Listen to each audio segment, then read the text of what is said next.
ලංකාවේ ඉඳලා ඇවිල්ලා කොරියාවේ පළවෙනි දවස් තමයි මේ තෙල් ගහන්නේ. බලමු ගහලා තෙල් ටිකක් ගණන් වැඩි වෙලා තිනවා. ඒත්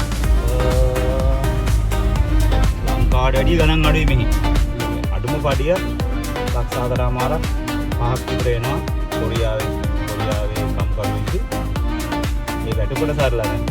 ඊට මේ තෙල් ටිකක් ගහගන්න ජීවත් වෙන්න පුළුවන් ලංකාවට වැඩිය හොඳට. ලංකාවට වැඩිය ගණන් අඩුයි දැනටත් කොරියාවේ තෙල්. අපි ගහලා බලමු.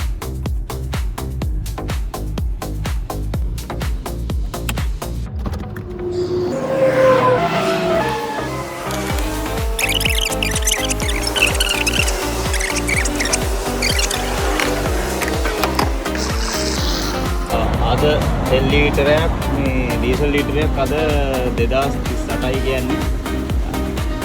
2038යි කියන්නේ ලංකාවේ සාමාන්‍ය ලංකාවේ 400ක් 450ක් විතර වගේ වෙන්නේ. 450ක් අඩු වෙනවා වගේ.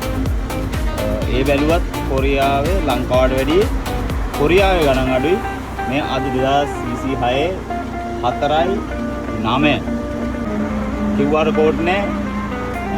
පෝලින්නේ තමන් ආවා තමන්ම ගහගත්තා තෙල් දෙන්නකා කියන්නේ තෙල් දින ඕන තරම් ගහගන්න තමන්ම ආවා තමන්ම ගහගත්තා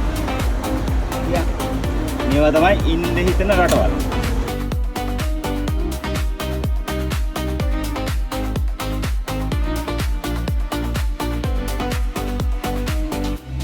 මේවා තමයි ඉන්න හිතන රටවල් එනං ගොල්ලෝ අපි ගියා